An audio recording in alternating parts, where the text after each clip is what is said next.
আসসালামু আলাইকুম। রূপসা কলেজের ইসলামী শিক্ষা প্রথম পত্রের প্রিয় শিক্ষার্থীবৃন্দ, তোমাদেরকে আমার সালাম ও শুভেচ্ছা জানাচ্ছি।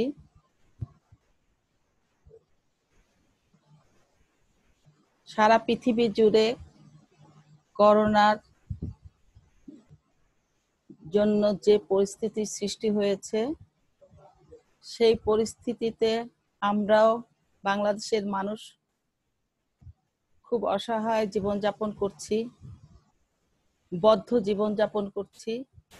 স্বাভাবিকভাবেই আমরা ঘরে বন্দি থাকার কারণে আমাদের জীবনের সমস্ত কার্যক্রম প্রায় বন্ধ হয়ে যাওয়ার মতো। তোমরাও খুব কষ্টের মধ্যে জীবনযাপন কাটাচ্ছ। তারপরেও যেহেতু জীবনের প্রত্যেকটা জায়গায় সমস্যা থাকলেও আমাদের এভাবেই স্ট্রাগল করে চলতে হবে। সেজন্য আমরাও আমাদের পড়াশোনাও ঠিক সেইভাবে চালিয়ে যাবার চেষ্টা করব। তোমরা সরকারের যে বিধিবিধানগুলো সরকার দিয়েছেন, যেভাবে চলতে বলেছেন, মাস্ক পরে, হ্যান্ড স্যানিটাইজার ব্যবহার করে, হাতে গ্লোভস পরে তোমরাও সেভাবে চলবে। সব সময় বাসায় থাকবে, সব নিয়ম অনুযায়ী চলবে। এটাই আমি তোমাদের কাছে বলবো। তোমরা এভাবে চলো, আমিও সেভাবে চলি। তো যাই হোক, আজকে আমরা যে কারণে এখানে উপস্থিত হয়েছি, আমরা ইসলামী অর্থ ব্যবস্থা পঞ্চম অধ্যায়ে যে ইসলামী অর্থ ব্যবস্থা আছে এবং সেখানে জাকাত সম্পর্ক আছে, ওই নিয়ে আমরা আলোচনা করব। প্রিয় শিক্ষার্থীরা, এখন তোমাদেরকে আমি ইসলামী অর্থ ব্যবস্থা সম্পর্কে একটু ধারণা দিব। ইসলাম অর্থ আমরা জানি শান্তি, আনুগত্য। আর ইসলামী অর্থ ব্যবস্থা অর্থ হচ্ছে টাকা পয়সা, আর ব্যবস্থা তোমরা তো জানো, ব্যবস্থা মানে পদ্ধতি বা নিয়ম বা ইসলামী অর্থ ব্যবস্থা যেটা বোঝায় যে ইসলামী ভাবধারায় অনুপ্রাণিত জনগোষ্ঠীর অর্থনৈতিক সমস্যা পর্যালোচনা করে যে অর্থ ব্যবস্থা, সেটাই ইসলামী অর্থ ব্যবস্থা। তার মানে আমরা যারা ইসলামের যে জনগোষ্ঠী আছে, তারা ইসলামী শরীয়তের বিধান দ্বারা পরিচালিত যে অর্থ ব্যবস্থায় আমাদেরকে চলতে বলেছে কোরআন ও হাদিসের আলোকে, সেই পথে যে অর্থ ব্যবস্থা পরিচালিত হয় সেটাই হচ্ছে ইসলামী অর্থ ব্যবস্থা। আমরা এখন ইসলামী অর্থ ব্যবস্থার ভিতরেই যে আমাদের জাকাত সম্পর্কে একটু আলোচনা করব। জাকাত শব্দের আবিধানিক অর্থ হচ্ছে পুত পবিত্র হওয়া, পরিশুদ্ধ হওয়া, পরিচ্ছন্ন হওয়া, ক্রমবৃদ্ধি ও বেড়ে যাওয়া। জাকাত একজন মুসলিম মানুষের জন্য আল্লাহ ফরজ করে দিয়েছেন। ইসলামের যে 5টি স্তম্ভ আছে, ঈমান, নামাজ, রোজা, হজ, জাকাত, তারই একটি স্তম্ভ হচ্ছে জাকাত।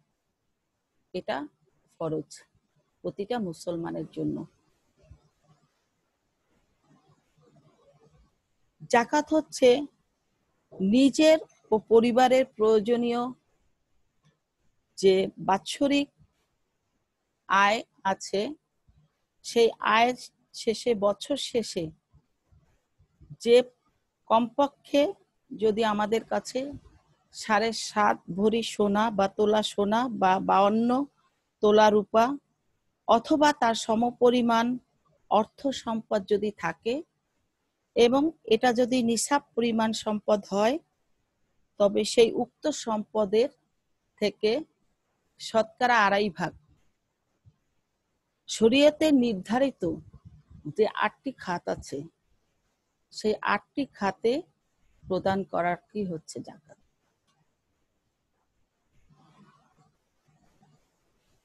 প্রত্যেক সাহিবে নিসাব মুসলমানদের উপর এই জাকাত ফরজ।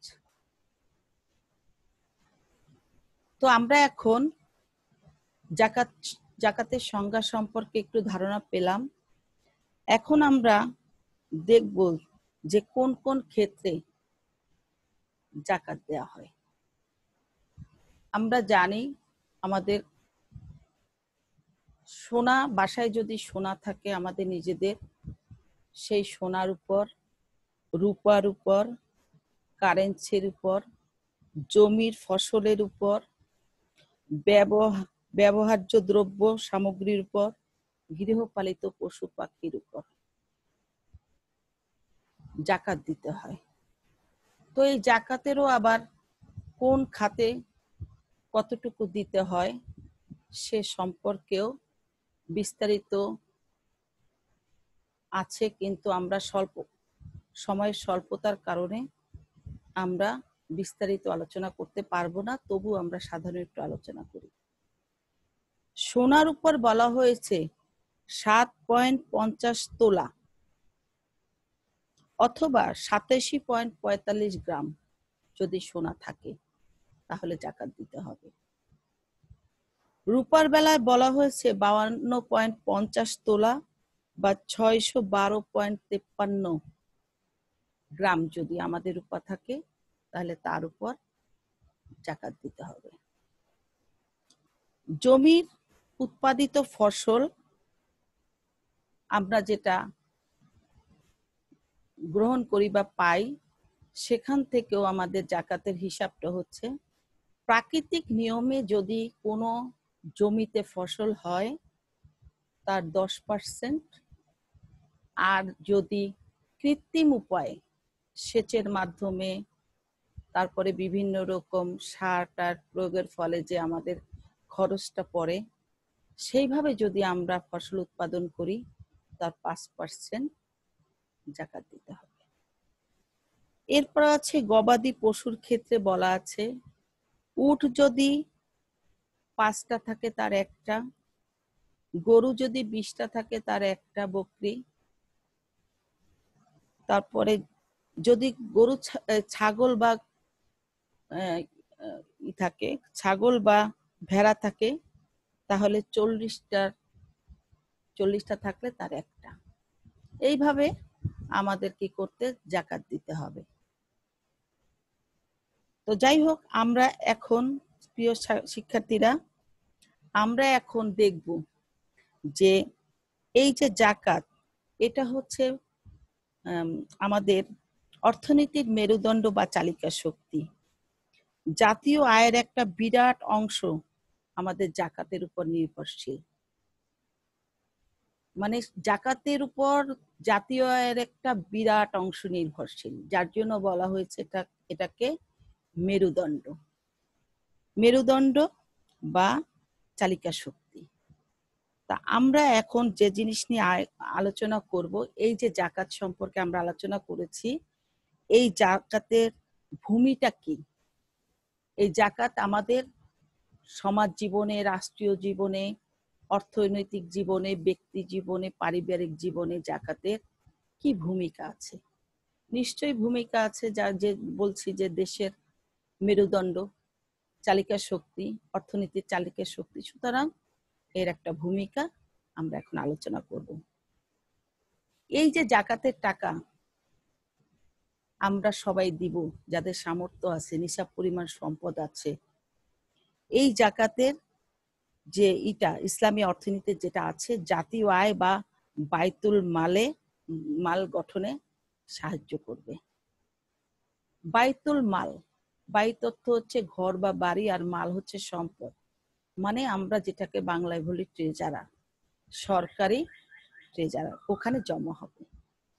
অর্থনীতিতে যে আমাদের ভারসাম্য থাকে সেইটা গঠনেও আমাদের এই ভারসাম্য, নিশ্চয়ই তোমরা বুঝতে পারছো। আমাদের দেশে কেউ অতি দরিদ্র, কেউ অতি গরিব, ধনী, কেউ মধ্যবিত্ত, এই যে বিভিন্ন শ্রেণীর মানুষ আমাদের সমাজে বাস করে, তাদের আর্থ সামাজিক যে ব্যাপারগুলো জড়িত, সেখানে আমাদের এই জাকাতটা বড় রকমের চালিকা শক্তি হিসাবে কাজ করে। সার্বজনীন অর্থনৈতিক নিরাপত্তা আমাদের এই জাকাতের মাধ্যমে হয়। নিরাপত্তা, সার্বজনীন অর্থনৈতিক নিরাপত্তা, এটা একটা বিরাট ব্যাপার।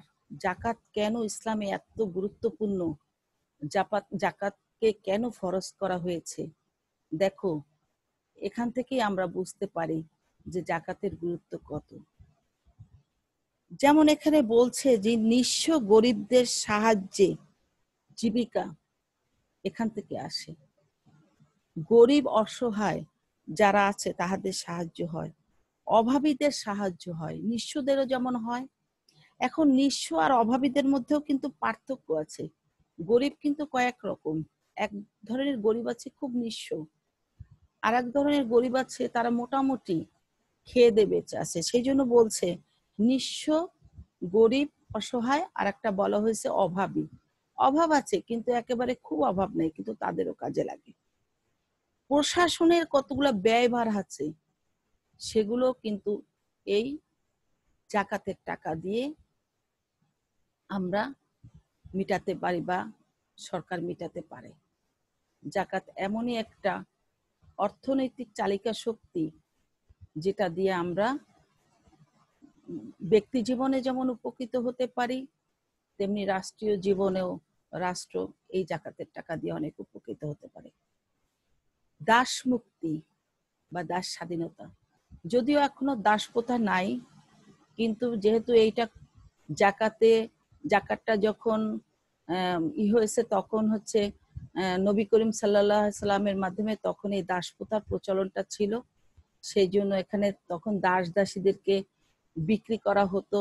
ধনীরা তাদেরকে কিনে নিয়ে এসে নিজেদের বাড়িতে কাজ করাতেন বা তাদের প্রয়োজনে যেগুলো ছিল সেগুলো করাতেন। এই জন্য এই দাস প্রথাও কিন্তু জাকাতের মাধ্যমে আল্লাহর নবী মানে তাদেরকে মুক্তি দেওয়ার একটা ব্যবস্থা বা নির্দেশনা দিয়ে গেছেন। ঋণ মুক্তি, অনেক মানুষ আছে আমাদের সমাজে যারা নানান ভাবে ঋণী থাকে। ধনী তারপরও ঋণী হতে পারে, মধ্যবিত্ত তাও ঋণী হতে পারে, নিঃস্বদের তো আছেই। সুতরাং এই জাকাতের টাকা যখন আমরা দান করব, তখন দেখা যাবে যে এই সমস্ত যারা ঋণী ব্যক্তি, তাদের এই টাকাটা খুবই কাজে লাগবে। সেই জন্য এই টাকাটা আমরা তখন জাকাতটা তাদেরকে দেওয়ার ব্যবস্থা করব বা করার নির্দেশ আছে। মুসলিমদের জন্য এক সময় আল্লাহর নবীর জামানায় দলে দলে মানুষ মুসলমান হতেন। তোমরা জানো, যখন একজন মানুষ মুসলমান হন, অন্য ধর্ম থেকে ধর্মান্তরিত হন, তখন কিন্তু সে তার পরিবারের সমাজে ঠাঁই পায় না, তাদের কোনো কিছু থাকে না, তারা নিঃস্ব হয়ে যায়। তখন এই জাকাতের টাকা দিয়ে তাদেরকে সাহায্য করার জন্য আল্লাহর নবী নির্দেশ দিয়েছিলেন। মুসাফির বা পথিক, তাদের জন্য এই টাকাটা খুব কাজে লাগে। হয়তো তুমি অনেক টাকার মালিক, তুমি খুব ধনী, কিন্তু তুমি এমন এক জায়গায় বেড়াতে গেছো বা এমন একটা পরিস্থিতিতে পড়ে গেছো, তোমার টাকা হাইজ্যাক হয়ে গেছে বা তোমার কোনো রকমের টাকা মিস হয়ে গেছে কি কোনোভাবে, কিন্তু সেই সময় কিন্তু তুমি কারো জাকাতটা নিতে পারো, কারণ জীবন বাঁচানো ফরজ। তুমি তার কাছে এমনি অন্য সময় হলে নিতে না, কিন্তু এখন তোমার খুব প্রয়োজন হয়েছে, তোমার তখন কিন্তু তুমি এই জাকাতটা নিতে পারো। এবং তখন যে ব্যক্তি জাকাত চিন্তা করবে যে এই লোকটা খুব বিপদে পড়েছে, তখন কিন্তু সে তাকে মন থেকে এই জাকাতটা দিতে পারবে এবং সে তখন সে নেয়ার জন্য তাকে বললে সে নিবে, কারণ এটা তার তখন প্রয়োজন হবে এবং এটা নিলে কোনো অন্যায় হবে না। আল্লাহর পথে কাজ করার জন্য বিভিন্ন রকমের ইসলাম প্রচারের জন্য, ইসলামকে আরো ইসলামের এই গতিটাকে, ইসলামকে আরো সুদূর প্রসারী করার জন্য এই জাকাতটা দেয়ার বিধান আছে। সুতরাং আমরা দেখছি যে অনেক খাতে কিন্তু আমরা এই জাকাতটা দিতে পারি। তো এরপর আছে অভাব অনটন মোচনের জন্য আমরা যদি জাকাত দেই সেটা দেয়া যাবে। এটা অর্থনৈতিকভাবে অনেক উপকার হবে। বিভিন্ন মানুষ বিয়ে দিতে গিয়ে তার ঋণ লোন করে, তারপরে বিভিন্ন রকম অসুস্থতা হয়, এমনি সময় হয়তো সে কারো কাছে এক হাত পাততো না, কিন্তু এখন তার এমন একটা অবস্থা হয়ে গেছে যে তার মেয়ে বিয়ে দিতে গিয়ে মেয়ে বিয়ে দেওয়ার জন্য, তারপরে হচ্ছে তার রোগ শোকে অনেক রকম, অথবা বিদেশে সে যাওয়ার জন্য টাকা দিয়েছিল, সেটা কোনো কারণে মিস হয়ে গেছে, কেউ কোনো খারাপ দালালের খপ্পরে পড়ে তার অর্থনৈতিকভাবে সে ক্ষতিগ্রস্ত হয়েছে। এই সমস্ত ক্ষেত্রেও কিন্তু এই জাকাতের টাকাটা দেয়া যাবে।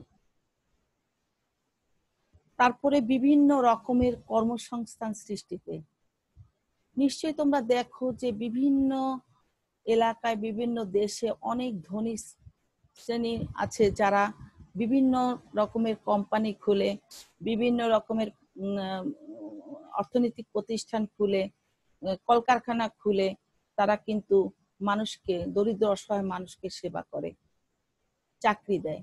সুতরাং এই কর্মসংস্থানের জন্য কিন্তু বিশাল পরিমাণে এই সমস্ত প্রতিষ্ঠান তৈরি করার জন্য অনেক টাকা প্রয়োজন হয়।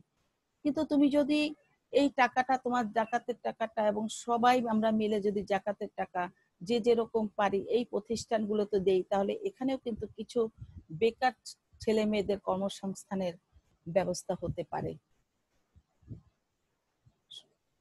সুপ্রিয় ছাত্রছাত্রীবৃন্দ, আমরা এইভাবে আমরা আরো অনেক পয়েন্ট বলতে পারি যেভাবে আমরা জাকাত দিতে পারি। যেমন আমরা ঋণ মুক্তিতে দিতে পারি, সম্পদের ক্রমবৃদ্ধি, আমাদের সম্পদ যেন ক্রমবৃদ্ধি হয় সেজন্য দিতে পারি, অর্থনৈতিক বন্ধাত্ব দূরের জন্য। বন্ধাত্ব মানে কি? বন্ধাত্ব মানে হচ্ছে রোধ হয়ে যাওয়া, কোনো কিছু জটিলতার সৃষ্টি হওয়া। তাহলে অর্থনৈতিকভাবে যদি আমরা আমাদের বন্ধাত্ব দূর করতে পারি, তাহলে সেখানেও আমাদের জাকাত একটা বিশেষ ভূমিকা পালন করে। অর্থনৈতিক অপচয় রোধ। তোমরা জানো যে আমাদের ভিতরে কিন্তু প্রতিনিয়ত শয়তান ওয়াসওয়াসা করে, এইটা কেনো, ওইটা কেনো, ভালো জামা কাপড় কেনো, ভালো গাড়ি কেনো, ভালো বাড়ি করো, মানে সোনা কেনো, সব কিছুর জন্য আমাদের একটা শয়তান ওয়াসওয়াসা করে। ফলে হচ্ছে কি, আমরা যে মুসলমান, আমাদের যে মুসলমান হিসাবে যে আমাদের একটা সমাজের কাছে দায়বদ্ধতা আছে, গরিব অসহায় পরিবারের প্রতি দায়বদ্ধতা আছে, এখান থেকে আমরা সরে গিয়ে আমরা কিন্তু নিজের জন্য চিন্তা করি, বিলাসী হয়ে যাই। কিন্তু আমরা যদি সবসময় এটা চিন্তা করি যে আমি মুসলমান, আমাকে জাকাত দিতে হবে, তাহলে একটা মানুষের পক্ষে কত খরচ করা সম্ভব? বাড়তি খরচ করা সম্ভব? কখনোই সম্ভব না। সুতরাং সে তার একটা টাকা যদি নির্দিষ্ট হারে, নিসাব পরিমাণ সম্পদ যদি সে একটা নির্দিষ্ট পরিমাণে সে টাকাটা যদি জাকাতের নামে দিয়ে দেয়, তাহলে কিন্তু সে অপচয় করতে পারে না, তার পক্ষে সম্ভব না। এত টাকা আমাদের দেশে মানুষ, আমরা এত টাকা আয় করি না বা করতে পারি না যে অনেক ইসলামিক নিয়ম অনুযায়ী চললে, টাকা পয়সা খরচ করলে, তারপরে অপচয় করার মতো এত টাকা আমাদের কাছে থাকে। ফাঁকি দেওয়ার প্রবণতা থেকে আমরা কিন্তু মুক্ত হতে পারি। আমরা অনেক সময় অনেক জায়গায় টাকা নাই, দেব কোথা থেকে, গরিব মানুষ তোমরা আসছো, আমাদের কাছে টাকা নাই, এভাবে নানান রকম আমরা ফাঁকি দেই। কিন্তু আমরা যদি চিন্তা করি যে এই গরিবদের যে দিচ্ছি, এটা তো আমার টাকা দিয়ে দিচ্ছি না, আমার কাছে যে তাদের যে হক আছে জাকাত, সেখান থেকেই দিচ্ছি। সুতরাং তাহলে তার অসুবিধা থাকার কথা না, ফাঁকি দেওয়ার মানসিকতার সৃষ্টি হবে না। কারণ আমার সম্পদের মধ্যেই কিন্তু তার একটা অংশ রয়ে গেছে, আমি কিন্তু সেটাই তাকে দিচ্ছি। গরিব ধনী গরিবের বৈষম্যটাও কিন্তু এভাবে দূর হয়ে যায়। আমরা যদি এইভাবে দিতে থাকি তাহলে আমার কাছেও বেশি সম্পদ থাকবে না, আমি যাকাত দানকারী, আর যে নিচ্ছে সে যে আয় করছে তাতে যে তার হচ্ছে না, সংসার ঠিক মতো চলছে না, তার অভাব অনটন যাচ্ছে না, সেও কিন্তু আমার টাকা দিয়েও কিন্তু তার কিছুটা উপকার হচ্ছে পরিবারে। সুতরাং এখানে কিন্তু যে দুই জনের ভিতরে যে বৈষম্যটা আছে সেটাও কিন্তু অনেকটা দূর হতে পারে জাকাতের মাধ্যমে। ভ্রাতৃত্ববোধ সৃষ্টি হবে। সর্বশেষ ভাই ভাই, আমরা যে মুসলিম উম্মাহ, আমরা যে ভাই ভাই, আমরা যে একই নবীর উম্মাত, আমরা যে একই গোষ্ঠী, একই কোরআন হাদিসের অনুসারী, সেই বৈষম্যটা দূর হয়ে যাবে। আমরা এক ভাইকে জড়িয়ে ধরতে পারবো, এক ভাইকে এক ভাই সাহায্য করতে পারবো, এক ভাইকে ভালোবাসতে পারবো। কারণ আমি তো জানি যে ওই গরিবের হকটা আমার আয়ের মধ্যে আছে। সুতরাং আমি তখন তাকে আমার ভাইয়ের মতো ভাবতে পারবো, আমার মধ্যে ভ্রাতৃত্ববোধ সৃষ্টি হবে এবং আমি তাকেও আমার একজন ভাই হিসাবে গ্রহণ করতে পারবো। সর্বোপরি আমরা যেটা বলবো, আমাদের ভিতরে অহমিকা যে আছে ওটাও দূর হয়ে যাবে। কারণ টাকা কিন্তু এমন একটা জিনিস বা অর্থ এমন একটা জিনিস যেটা কিন্তু মানুষকে আস্তে আস্তে অহংকারের দিকে নিয়ে যায়। অহংকারী হয়ে যায় মানুষ। কারণ অনেক টাকা থাকলে, অনেক গাড়ি বাড়ি থাকলে অটোমেটিক তার মনের ভিতরে আস্তে আস্তে একটা অহংকার বোধ জাগে যে আমি তো অনেক ধনী, আমার তো অনেক টাকা পয়সা আছে, আমি কারে মানবো, কারে ধরবো, কে আমার চেয়ে বেশি, কে আমার চেয়ে বেশি মর্যাদাশালী, কে আমার চেয়ে বেশি ক্ষমতাশালী। এই যে অহমিকাটা আমাদের মধ্যে থাকে সেইটাও কিন্তু আমাদের দূর হয়ে যেতে পারে যদি আমরা ঠিক মতো জাকাত দিই।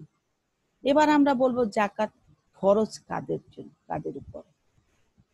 আমরা তো এতক্ষণ বলেছি কাদের কিভাবে দিব, আমি কাদেরকে দিব, কিন্তু সবাইকে তো দেয়া যাবে না, সবাই নিবেও না, সবার প্রয়োজনও হবে না। জাকাত সবাই চাইলেও দিতে চাইলেও সে নিবে না, আর আমিও সবাইকে দিব না, তাহলে কাদেরকে দিব? ইসলাম কাদেরকে কাদেরকে দেওয়ার কথা বলেছে? এখানে বলছে জাকাত তাদের উপর ফরজ যারা জাকাতটা দিবে তাদেরকে প্রথমত মুসলিম হতে হবে।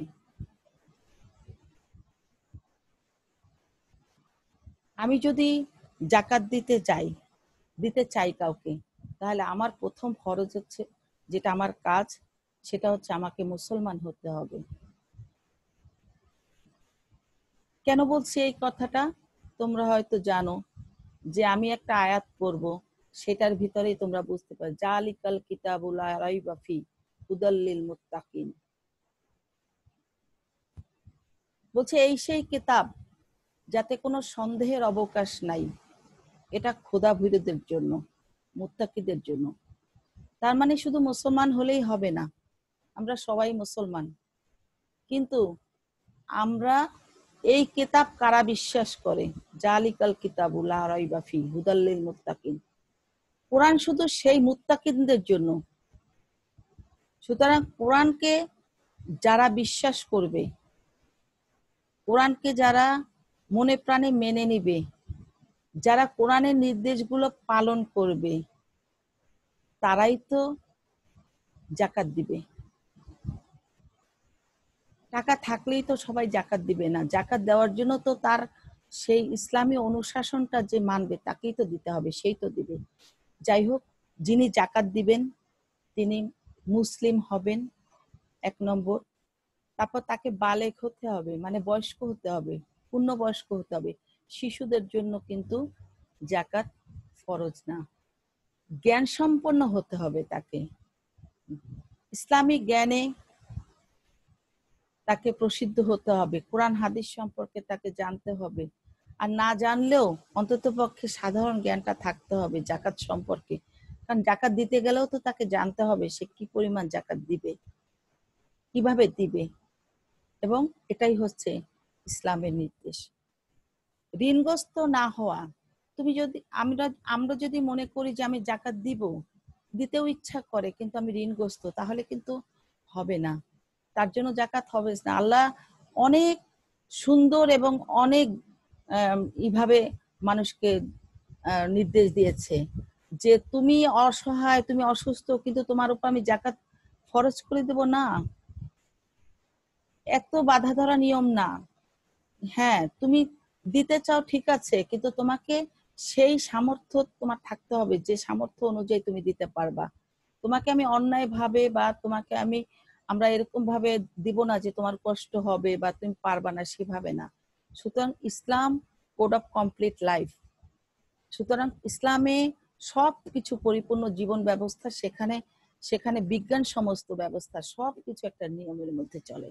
সুতরাং তুমি যদি অভাবগ্রস্ত, ঋণগ্রস্ত থাকো, না, তোমাকে তোমার উপর ফরজ হবে না, তোমাকে দিতে হবে না। নিসাব পরিমাণ সম্পদ তোমাকে থাকতে হবে। তোমার সম্পদ আছে কিন্তু নিসাব পরিমাণ নাই, তার মানে সব সংসারে ব্যয় বা বহন করার পরে 1 বছরে তোমার যে সম্পদ থাকতে হবে সেই পরিমাণ তোমার কাছে নাই, তাহলে তো তোমাকে দেওয়ার প্রয়োজন হবে না। তার মানে সারা বছরের ব্যয়ভার বহন করার পরে তোমার যখন নিসাব পরিমাণ সম্পদ থাকবে তখনই তুমি দিতে পারবা। কত সুন্দর নিয়ম দেখো। আর এখানে বলছে নিসাব পরিপূর্ণ মালিকানা বা দখলে থাকা। এই যে নিসাব, এটাও দখলে থাকতে হবে। যেমন আমি বলছি তোমাদেরকে, কোন সম্পদ আছে অনেক কিন্তু হারিয়ে গেছে, এই মুহূর্তে তার কাছে নাই। অথবা দেখা গেছে সে হয়তো শিপের ব্যবসা করত, নদীতে কোনো, সমুদ্রে কোনো ব্যবসা করেছে, অনেক ধনী ছিলেন, কিন্তু এই মুহূর্তে তার সেই সম্পদ পানিতে পড়ে গেছে। তারপরে দেখা যাচ্ছে তার সম্পত্তি বা তার এটা জবরদখল হয়ে গেছে।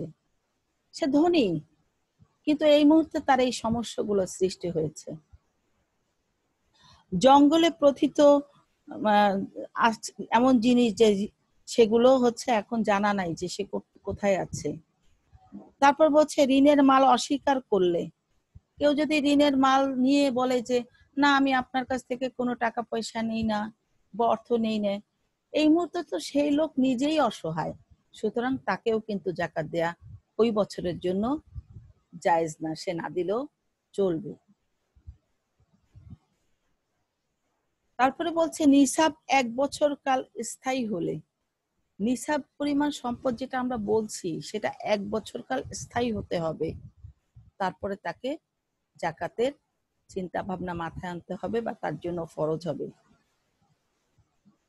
আর মালের ব্যবসার নিয়ত, যে মালের যে ব্যবসা সেটা নিয়ত থাকতে হবে যে আমি এই যে মাল, যে জাকাতে যে করছি, এটা মালের ব্যবসার যে নিয়ত করেছি, এই নিয়তটার উপরে তোমার আপনার যে হবে সেখান থেকেই এই জাকাতটা তোমাদের দেওয়ার জন্য ইসলামে বলা হয়েছে।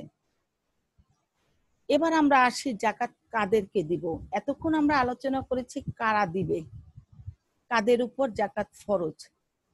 এবার আমরা বলবো যে কাদের উপর জাকাত নেওয়া ফরজ, কারা কারা জাকাত পাওয়ার অধিকার রাখে। তাহলে আমরা দেখি এখন কারা কারা নিবে জাকাতটা, কাদের কাদের জন্য আল্লাহ ফরজ করেছেন জাকাতটা।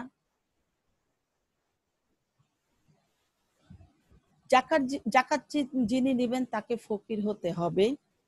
ফকির ব্যক্তি হচ্ছে জাকাত পাওয়ার অধিকার রাখে। তাকে মিসকিন হতে হবে, মিসকিন ব্যক্তি হচ্ছে জাকাতের অধিকার, সে নিতে পারবে। জাকাত যিনি আদায় করবেন, নিশ্চয়ই একজন কর্মচারী বা এমন কেউ থাকবেন যিনি জাকাতটা সবার কাছ থেকে নিয়ে একটি একত্রিত করে একটা সুন্দর একটা নিয়মের মধ্যে সেটা জনগণের জন্য কাজে লাগানোর জন্য একটা ব্যবস্থা করবেন। সেই যে ব্যক্তি যিনি এই জাকাতের দায়িত্বে থাকেন, আমরা সাধারণত জাকাতগুলো ব্যক্তিগতভাবেই দিয়ে দিই। কেউ আসলো বাসায়, তাকে দিয়ে দিই, 1 জন 2 জন 5 জন সামর্থ্য মতো দিয়ে দিই। কিন্তু ইসলামিক বলেছে যদি এই জাকাতটা একত্রিত করে যদি একত্রিত করে একই এলাকায় যদি আমরা সেই জাকাতগুলো যে 100 মানুষের মধ্যে বা 10 জন মানুষের মধ্যে বা 20 জন মানুষের মধ্যে ভাগ করে কাউকে ভ্যান কিনে দিলাম, কাউকে বা দোকান করে দিলাম, বা কাউকে দেখা গেল যে এমন কোনো ব্যবসা সে করতে চায়, মাছের ব্যবসা করতে চায় বা এই ধরনের কোনো একটা কিছু করে দিলাম 1 বছর, তাহলে দেখা যাবে সে অনেক উপকৃত হইলো, তার পুরো ফ্যামিলিটা ওই একজনের জন্য পুরো ফ্যামিলিটা উপকৃত হলো। তো এইভাবে যদি করি, সরকারও এইভাবে করেন ব্যাংকের মাধ্যমে, সেই ক্ষেত্রে যে কর্মচারী থাকবেন বা যে স্টাফ থাকবেন এই জাকাতের হিসাব নিকাশ বা করার জন্য, তার উপরেও জাকাত খরচ হবে, কারণ সে তো অন্য বেতন পাচ্ছে না, সে তো তার কাজই হচ্ছে এটা করা, সেও ইচ্ছা করলে এই জাকাতটা নিতে পারবে। মুআল্লাফাতুল কুলুব তার জন্য ফরজ, মানে মুসলিম, যিনি ইসলামের আদর্শে, ইসলামের দিকে অনেক কিছু চিন্তা ভাবনা করে ইসলামকে ভালোবেসে মুসলমান হয়েছে, তাকেও এই জাকাতটা দেয়া যাবে, যেটা আমি আগে বলেছিলাম তোমাদেরকে। দাসত্ব মুক্তির জন্য যদি কেউ কারো কাছে দাস দাস এখন অবশ্য দাস প্রথাটা নাই, এক সময় ছিল, সেই সময় এইটা হয়েছে, নিয়মটা জারি হয়েছে, কিন্তু এখন আসলে এই দাস প্রথাটা বেশি একটা চলে না। যদি পৃথিবীর কোনো দেশে থেকে থাকে তাহলে তাদের জন্য প্রযোজ্য, কিন্তু এখন আমাদের এই যে মানুষ কেনা বেচা বা এই ধরনের কোনো দাস দাসীর নিয়ম নাই। এখন সবাই গরিব অসহায় মানুষকে এমনি কাজের মানুষ হিসাবে রাখে বা এইভাবে রাখে। এক সময় ছিল, এই প্রচলনটা ছিল, তখন আল্লাহ নবী এই সিস্টেমটা করে দিয়েছেন যে দাস দাসীরা যদি নাজাত পেতে চায়, তারা যদি স্বাধীন হতে চায়, কোনো ব্যক্তি, ধনী ব্যক্তি যদি মনে করে আমার জাকাতের টাকাটা দিয়ে, যিনি এই দাসকে কিনেছেন তাকে টাকা দিয়ে এই ভাইটাকে বা এই বোনটাকে আমি মুক্তি দিয়ে দেবো, তাহলে সে দিতে পারবে। কোনো ব্যক্তি যদি ঋণী থাকে, সে যে কোনো ধরনের ঋণ, যে কোনো ধরনের ঋণে যদি সে থাকে, তাকেও কিন্তু তার ঋণ পরিশোধ করে দিয়ে এই জাকাতের মাধ্যমে তাকে কিন্তু ঋণ মুক্ত করে দেওয়াও কিন্তু যায়। সুতরাং জাকাত আমরা এই ঋণী ব্যক্তিকেও আমরা এই জাকাতটা দিতে পারি, তার সুবিধার জন্য, তার জীবনটা যাতে সহজ সরল হয়, তার জীবনটা যেন স্বাচ্ছন্দ্য হয়, সে যেন মন খুলে চলতে পারে, তার ঋণের বোঝা যেন মাথায় নিয়ে তাকে যেন অসহ্য যন্ত্রণা, মানসিক যন্ত্রণা নিয়ে তাকে বেঁচে থাকতে না হয়, সেই হিসাব করেও কিন্তু আমরা এই জাকাতটা দিতে পারি।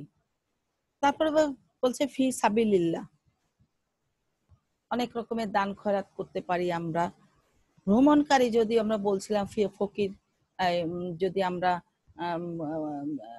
বলছিলাম যে এখানে যে আমরা যদি কোনো লোকদেরকে দিয়ে থাকি, যে লোকটা হচ্ছে নানান কারণে মুসাফির, সে নানান কারণে বিদেশে গেছে বা কোথাও গেছে, সে খুব বিপদে পড়ছে, সেই হিসাবেও কিন্তু আমরা এই ভ্রমণকারীকেও দিতে পারি। তো যাই হোক, এইভাবে আমরা দিতে পারি, কিন্তু কোন কোন ক্ষেত্রে জাকাত দেয়া যাবে না সেই সম্পর্কে যেটা লেখা আছে, সেটা হচ্ছে মসজিদ নির্মাণের ক্ষেত্রে জাকাত দেয়া যাবে না। তারপর হচ্ছে কাফনের কাপড় যদি কিনতে চায়, কেউ যদি মনে করে সে গরিব, তাকে আমার জাকাতের কাপড় দিয়ে টাকা দিয়ে কাফন কিনে দেব, কাফনের কাপড়, সেটা যাবে না। তারপরে নিজের যদি কোনো ঋণ থাকে, ওই ব্যক্তি যদি নিজের কোনো ঋণ থাকে, কারণ সে তো অন্যের ঋণ পরিশোধের জন্য জাকাত দিবে, কিন্তু সে যদি নিজেই ঋণী থাকে তাহলে তো তার জাকাতই দেওয়ার দরকার নাই, সে তো নিজেই ঋণী। সুতরাং কোনো ব্যক্তি যদি ঋণী থাকে তাহলে কিন্তু তার জাকাত দেওয়ার দরকার নাই। আর নিজ গোলাম যদি আজাদ করতে হয়, তারও জাকাত দরকার নাই, সে নিজে থেকেই তাকে আজাদ করে দিবে, কিন্তু তার দরকার নেই। এরপরে যে জিনিসটা আসছে সেটা আমি অল্পতে বলি, যেহেতু সময় স্বল্পতার জন্য। সেটা হচ্ছে পরিচর্যার জন্য যদি দাস দাসী রাখি, খাদ্যশস্য জন্য যদি প্রয়োজন হয়, পোশাক, গৃহস্থালী কাজের জন্য, যদি যানবাহনের জন্য, ব্যবহার্য অস্ত্র বা লেখাপড়ার সামগ্রী যেগুলো, এই জন্য এই সমস্ত জিনিসগুলো ক্ষেত্রে জাকাত ধার্য হবে না। মানে এই জিনিসগুলো আমরা এমনি ব্যবহার করতে পারবো, কিন্তু এই জন্য এগুলোকে বলা হয় হাওয়াইজে আসলিয়া, অর্থ হচ্ছে মৌলিক চাহিদা বা প্রয়োজন। এই মৌলিক চাহিদা যে প্রয়োজন, যে মৌলিক চাহিদা আছে আমাদের, যা প্রয়োজন আছে, এই জন্য আমাদের কি হবে না, যে জাকাত ধার্য হবে না। যাই হোক, সুপ্রিয় ছাত্রছাত্রী, তোমরা নিশ্চয়ই এতক্ষণ আমি যেটুকু তোমাদেরকে এই জাকাত সম্পর্কে, ইসলামী অর্থনীতি সম্পর্কে আলোচনা করেছি, তোমরা আশা করি বুঝতে পেরেছো। তোমরা ঠিক মতো পড়াশোনা করো, বাসায় থেকে মা বাবাকে একটু মাঝে মাঝে কাজে সাহায্য করো। আমি তোমাদের জন্য দোয়া করি, তোমরা আমার জন্য দোয়া করো, যেন আল্লাহ ঈমানের সাথে এবং সুস্থভাবে থাকার তৌফিক দান করে। আমিন।